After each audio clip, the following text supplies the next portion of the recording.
Hey everyone, it's Lauren again. I am about to present my leader interview. I just want to let you know I am stuck inside right now on an ice day, so that's why I'm doing it from home. The first time I had to do it with my husband to teach me how to post it to YouTube. The second time I did it at school, and I was hoping to do the other ones at school, but can't do that because there's ice, so here I am. I interviewed Jennifer Phillips. She is the assistant principal at Crockett Elementary. I was planning on doing my superintendent, and that's who I had on my web, but I got sick with strep, and then I had a really bad chest cold, so it didn't work out. So I did Jennifer, but I'm actually really glad I did. I learned a lot. The first question I asked was, what is her background in education? I was surprised that she's been in education for 19 years. She's pretty young, so it just took me by surprise. I don't know why. She taught PE for 12 years. She was an elementary counselor for 5, and that's where I got to know her. I've only known her since she's been a counselor and up. And she has been in her current role of assistant principal for 2 years. The next thing I asked her is what led her to want to become an assistant principal. And what got to her, she loved being a counselor, but she had a lot of other responsibilities. And she saw that our assistant principal was really able to build relationships with the kids who were in trouble a lot and got to build relationships with the family. And that's really what she desired because she was doing a lot more besides just counseling, and it just intrigued her, and she thought that that would be a great next step for her. I asked her to tell me about a time that she had to demonstrate leadership skills among other administrators. And it was hard for her to think of one, but then she did come up with one. At one point, when she was a testing coordinator for our school, she had to go to a testing coordinator meeting, and it was made up of a lot of different administrators, counselors, people across the district. And they were going through all the paperwork that had to be filled out for all the 504 kids and all the accommodations and things like that.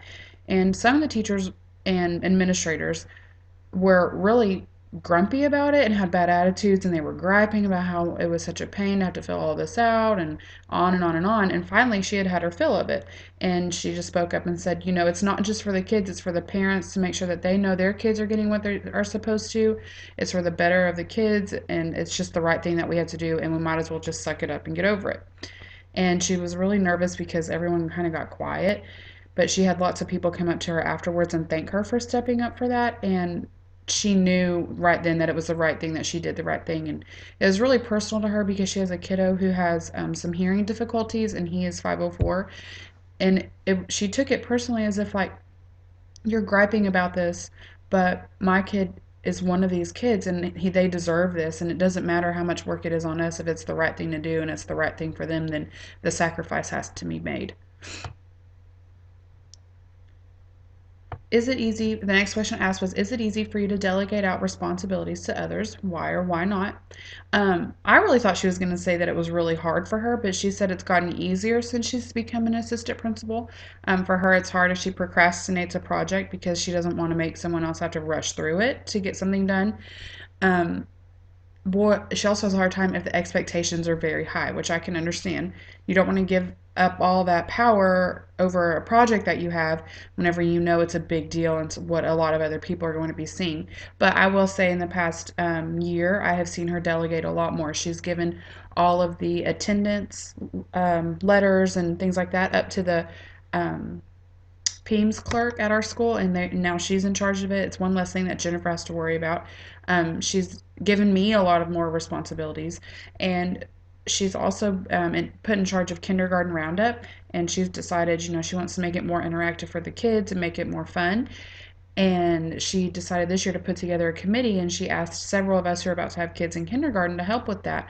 And I thought that was a great idea of hers to be able to get it coordinated, but she doesn't have to do all of the effort behind it.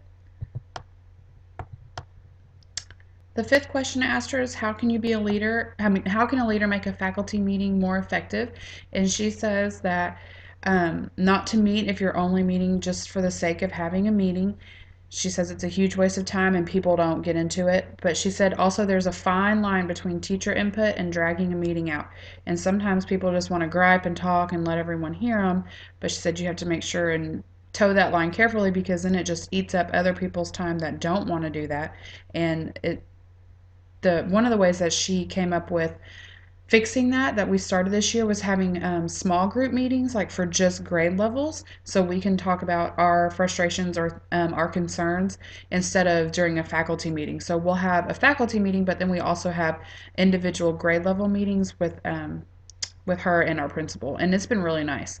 It doesn't eat up so much of our personal time. We're able to get it done during work. I asked her if she had a mentor that helped guide her in her current role. She said not really. In Weatherford, a lot of the APs are new, so they're all kind of just going through this together, but there's not really anyone that she can just call and ask questions to. She said that our principal has helped her a lot in these first few years because prior to this, our principal was an assistant principal. So, and they have a really good relationship. It's nice to see that they have great teamwork. It's not that we really don't worry about who's principal and who's assistant principal with them. Do you have any fellow go-to assistant principals, people that she can run to for help, not just like a mentor, like just for venting and frustrations? And she said since they're all new to their role, they're kind of developing those relationships, but she does lean on our executive director of student services. Her name's Nita Ellis, and she does a lot for the district, and Jennifer has built a good relationship with her and has learned a lot from her. So I would almost say she's more of a mentor, but she referred to her more as a go-to. So I guess that's how she interpreted it. I asked what are the three most important leadership skills, um, leadership values a person must display in the assistant principal role. And she told me that being fair, trustworthy, and dependable are the most important things. If you're not fair to your students, staff, parents, or to your coworkers, it could blow up in your face. She talked about it being trustworthy in all situations, even if someone comes to you in confidence and says something about an issue going on and you know that it's just a misconception or something was misstrued, you still have it's hard for her to sit back and stay quiet whenever she knows that it could be easily fixed if she just was able to relay a part of a message she heard. But she knows that if she speaks out of her place, that will ruin all relationships and it will just end up being worse. So she said it's very important. The last one she said is dependability. A leader must exhibit high follow through. She said, if you're not there when they need you, then how are they going to know that they can trust you? So she said, if you're not dependable, then how are you going to get others to be able to to get them to count on you? And how are you going to be able to count on them also? I asked her what her favorite part of her job was, and that is going into classrooms and doing power walks and seeing what the kids and teachers are doing. She's in our room pretty regularly, at least once a week, and she's always giving good feedback and constructive feedback, ways to fix things. She's great at coaching teachers, and um, she has a great way of going about it. I asked her what the hardest part of her job was, and she said, this was kind of interesting to me. The hardest part of her job is justifying poor behavior or choices. So, like, even with teachers or students, if they make a poor choice, but you know that there's a reason behind that, but it's still worth discipline. She said it's hard to follow through with being the mean guy, even if you know the backstory. Um, and I can see that because she has a very kind heart and she doesn't like to hurt anyone. And I'm sure for her to have to be the bad guy in not fun situations is very difficult for her. Number 11, what are three ways a leader can fail at their role? And she told me that dictating over leading and like telling them what to do instead of leading them and what to do, micromanaging their campus, and if they are too lenient. She said if one of those three things gets out of control, then you're going to have a hard time getting your followers back and back on board with you. So you have to really watch yourself. And she also says that one of those can easily domino effect into the others. I asked her, how do you get others on board with your vision for our school? And she said that getting others on board is all about presentation. If you present your vision as a law, they're going to riot and revolt. If you present it as a choice, they're never going to push themselves past their comfort zone, which I agree.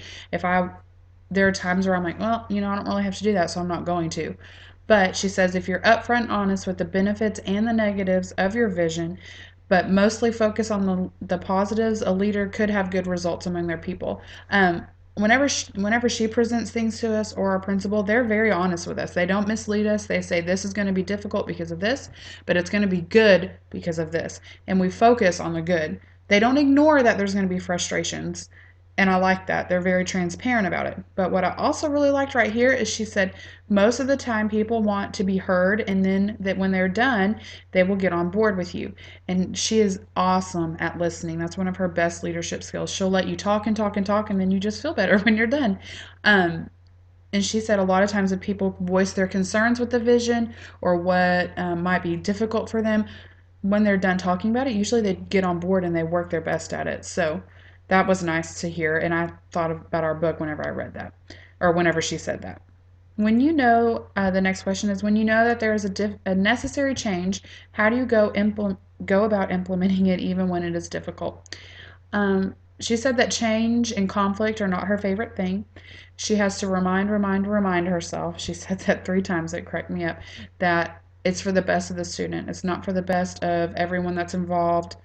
Or it might be hard on all the people involved, but it's best for the kids. And if you don't do it for them, then you're letting them down, and you're really letting down all the others that are involved too, because they're not doing the right thing. She gave me an example. This year, actually one of my very close friends got moved from second grade to kindergarten at Meet the Teacher Night. So 2 days before school started, and it was a complete surprise and shock. Um, she knew that it was going to be hard. She knew that she was going to have to grieve and she would be upset, but it would take time. Um, we got a handle on it. Actually, her and I stayed up at the school that weekend and got our room together, and she wrapped her head about what was going on, what she needed to do. And to make it all worse, she was pregnant, and it was awful, awful. But now, looking back, she is amazing in kindergarten. They knew out of all those teachers they could have moved that she had what it took to do that. And it was so hard to watch her have to go through that change. But now seeing down the road, I'm like, wow, you're amazing at what you do. And they saw that in her, but they knew it was still going to be hard. So sometimes you have to do it, even though you know it's going to be for the better of what's going to happen next. Number 14, what are ways that you enable others to develop their leadership roles? She develops leadership roles by delegating and trusting them with important tasks and encouraging them by showing confidence in their work and giving them new opportunities. She has done all 3 of those things with me in this past year, and the acts of leadership is what has pushed me to get my master's degree. I wouldn't have ever thought I could handle this until she taught me that. And she's given me more and more responsibilities. And I think, oh, I can handle this. Oh, this isn't as bad as I thought it was going to be.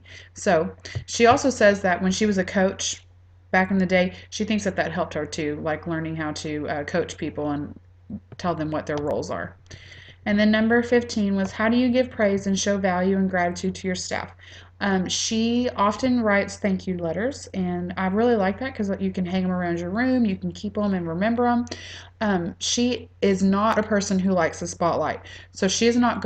It's hard for her to call people up into the middle of the spotlight and praise them because then she feels awkward and she's afraid they might feel awkward. But she does bring Sonic drinks. So I do love that about her. She will bring Sonic drinks and just write you a little thank you note with it. And it's very thoughtful. I really appreciate all she has done for our school and all she's taught me. And it was a great interview. I really learned a lot.